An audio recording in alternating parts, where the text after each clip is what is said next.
ఇచ్చిన అవకాశం మొత్తము దాని గురించే ఒక్క ఎంపీ మాట్లాడిరన్నా, మాట్లాడిండు. మీరు వీడియోలు చూడలేదేమో. ఒక్క ఎంపీ మాట్లాడిండు. ఒక్క ఎంపీ కాదు, అందరు మరి ఎంపీలు వాళ్ళు ఇవ్వాలి కదా కలిసి అవకాశము, వాళ్ళు ఇవ్వాలి కదా. 16 మంది మంచిదమ్మా, నష్టం లేదు. 16 మంది కూడా దీనికి బయట మాట్లాడండి, ఆ లోపల కాదు, బయట మాట్లాడండి. 16 అంటే బీజేపీ ఎంపీలతో సహా మాట్లాడాలంట. ఎందుకంటే తెలుగు రాష్ట్రాల ప్రజలు చెప్తున్నారు కదన్నా. ఇంకో మాట చెప్తాను సుజాత గారు, పొట్టి శ్రీరాములు లేరు నేను మాట్లాడినప్పుడు. పొట్టి శ్రీరాములు కూడా అవమానించింది వీళ్ళే, దుర్మార్గంగా ఆయన చంపింది కాంగ్రెస్ పార్టీ, మన నెహ్రూ మాట్లాడితే అంటున్నాడు. కానీ ఇప్పుడు ఏంటంటే నిన్నగాక మొన్న పొట్టి శ్రీరాములు మన విశ్వవిద్యాలయం పేరు మార్చింది కదమ్మా, ఒక్క లొడ్డు పెట్టిందా ఎవరన్నా? నేనేమంటున్నాను, కాసు బ్రహ్మానంద రెడ్డి పార్క్ మార్చమనండి, అప్పుడు తెలుస్తుంది వాళ్ళు ఏమంటారు. అందుకని ఇవన్నీ మాట్లాడుకుంటే ఒకటి గురువింద గింజ తన నలిపారు కదా అన్నట్టు మీద పడితే నేను స్పష్టంగా చెప్తున్నాను, ఇవాళ తేజస్వి సూర్య బహిరంగంగా క్షమాపణ చెప్పాలి. తెలంగాణ ఆంధ్ర తెలంగాణ తెలుగు ప్రజలందరికీ క్షమాపణ చెప్పాలి. ఆ మాట అనేది లేకుండా అంటే ఏ కాంటెస్ట్ లో తప్పే. నిజంగానే కాంగ్రెస్ పార్టీ తిట్టదాల్సిన మస్తు కొని తిట్టాడు, ఎవడో అంటున్నాడు మేము చేసే పనులన్నీ కూడా. అందుకని ఇక్కడ దీని కాంటెస్ట్ లో పాకిస్తాన్ ఇండియా మధ్య పోల్చడం కరెక్ట్ కాదు. అది ఎప్పుడో 80 ఏళ్ల కింద జరిగిన దాన్ని పట్టుకొచ్చి, నిన్నగా 12 ఏళ్ల కింద జరిగిన దాన్ని పట్టుకొచ్చి దానికి గోడగుండకు మోకాటికి బొడి పెట్టి తప్పు. స్పష్టంగా బీజేపీ ఎంపీ క్షమాపణ చెప్పాలంట. రెండో మాట ఏంటంటే, మీరు కాంగ్రెస్ పార్టీ బీజేపీ ఎంపీలు కనీసం తెలంగాణ ఎంపీలన్నా కనీసం దీన్ని నిరసన వ్యక్తం చేయాలి, కరెక్ట్. మిగతా అంశాలంటారా ఖచ్చితంగా రేవంత్ రెడ్డి అది కరెక్ట్ కాదు. రేవంత్ రెడ్డి గారి ప్రతిపాదన ఎక్కడ చెల్లదు కూడా. అంబేద్కర్ గారు ఒక్క ఓటు ఒక విలువ అన్నాడు, మనిషికి ఒక ఓటు ఒక విలువ అన్నాడు. దాని ప్రకారం అవుతుంది. ఒకవేళ నిజంగానే ఒక చట్టంలో లోపం ఏంటంటే 50% ఇట్లా పెంచుతామనే చట్టాల్లో పేర్కొనకపోతే, గతంలో మన్మోహన్ సింగ్ గారు కదా ఆంధ్రప్రదేశ్ రాష్ట్రానికి ప్రత్యేక హోదా ఇస్తాని అంటే అది మోసపెట్టయిందో, ఇవాళ కూడా ఇస్తారు, అదే మోసపెట్టది. ప్రధానమంత్రి వాగ్దానం మాకు వద్దు, మీరు చట్టాల్లో పెట్టండి, లీగల్ ఇవ్వండి. నేను అడిగితే కదా లీగల్ చట్టంలో పెట్టింది అంటున్నాను, అందుకనే ఏమంటాం. ఓకే, సుజాత గారు కంక్లూడ్ చేయండి, మాట్లాడండి.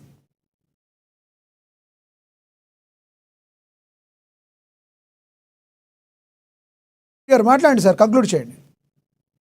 అదే సార్ నేనేమంటున్నా, అదే అంటున్నా కదా. ఇప్పుడు చట్టాన్ని నేను ఈ బిల్లును ఒప్పుకుంటున్నా, బిల్లులో 50% అని పెట్టండి. అది కాకుండా కాంగ్రెస్ పార్టీ వాళ్ళకి సమయం సందర్భం కాదంటున్నా, 15 రోజుల తర్వాత బాగుండేది. ఇంకోటి ఏంటంటే 2011 జనాభా లెక్క తీసుకుంటే రిజిస్ట్రేషన్కి అన్యాయం అవుతుంది. 2027 జనాభా లెక్క రాకండి. నేను బిలీవ్ చేసిన కమిటీలో పనిచేసిన వాడిని 4 దేశాలు పెళ్లికి పోయిన వాడు 2003 నాకు అనుభవంతో చెప్తున్నాను. ఒకవేళ 2027 మార్చి 1 నాటికి వచ్చే జనాభా లెక్కలు తీసుకుంటే కూడా ఇప్పటి నుంచి 3 ఏళ్ళు ఉంది, కోరుతుంది.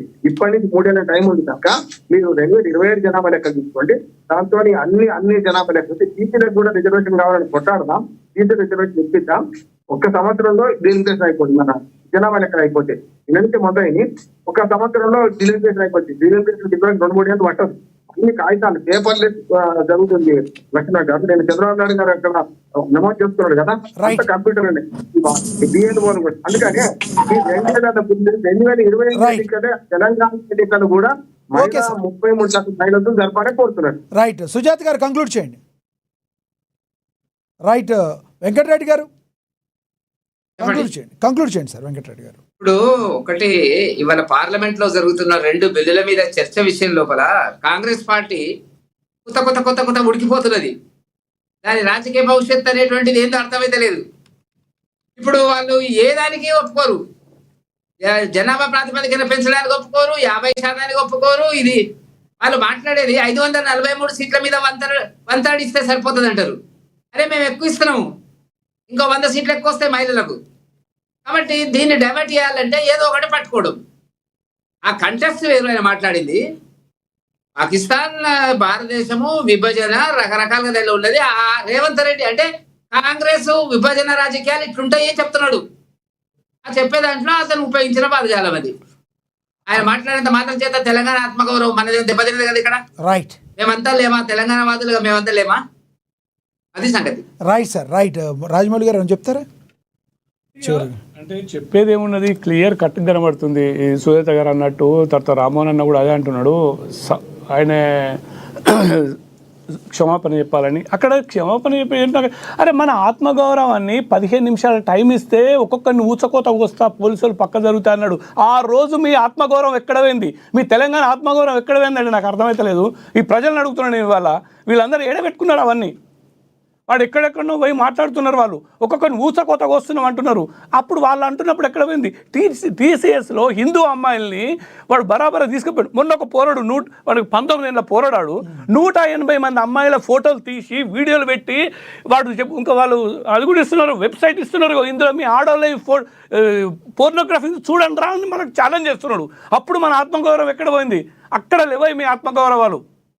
ఎంతసేపు వాడు ఒక్క మాట అన్నందుకు మీరు ఇంత దుమారం లేపుతుంది. అది కూడా లేపండి, చూద్దాం ఎంతవరకు వస్తుందో అన్నేమంటున్నాడు. రైట్ అరే అట్లా కాదన్న, జనరల్ గా చెప్తున్నాను నేను. వాటి గురించి కూడా మనం మాట్లాడాల్సిన అవసరం ఉంది. ఏమంటే చర్చలు వేరే పెట్టండి సార్, మీరు అన్నా కదా ఓసీ కాలేజ్ ఎక్కడ ఉంది హైకోర్టు తీర్పు కూడా చెప్పండి, మొట్టమొదటి అది చెప్పండి. హైడ్రా రంగనాథ్ మొన్న ఊరగొడితే పాప రోడ్ల మీద పడ్డారు హిందువులంతా, తెలంగాణ వాళ్ళంతా. మరి ఆయన కాలేజీగా ఊరగొడతలేడు. ఫస్ట్ అదే చెప్పుకున్నా నేను, అదే మాట్లాడినా ఫస్ట్ నేను. ఓఎస్సీ కాలేజ్ ఎక్కడ ఉంది దాని గురించి మాట్లాడదు అని రైట్ సార్, మీ అభిప్రాయాన్ని తెలియజేసినందుకు ధన్యవాదాలండి. బండారు రామ్మోహన్ గారు, అదేవిధంగా రాజమౌళి గౌడ్ గారు, అదేవిధంగా కె సుజాత గారు మీ అభిప్రాయాన్ని తెలియజేసినందుకు ధన్యవాదాలండి. అదేవిధంగా గంగాపురం వెంకటరెడ్డి గారు ధన్యవాదాలండి మీ అభిప్రాయం.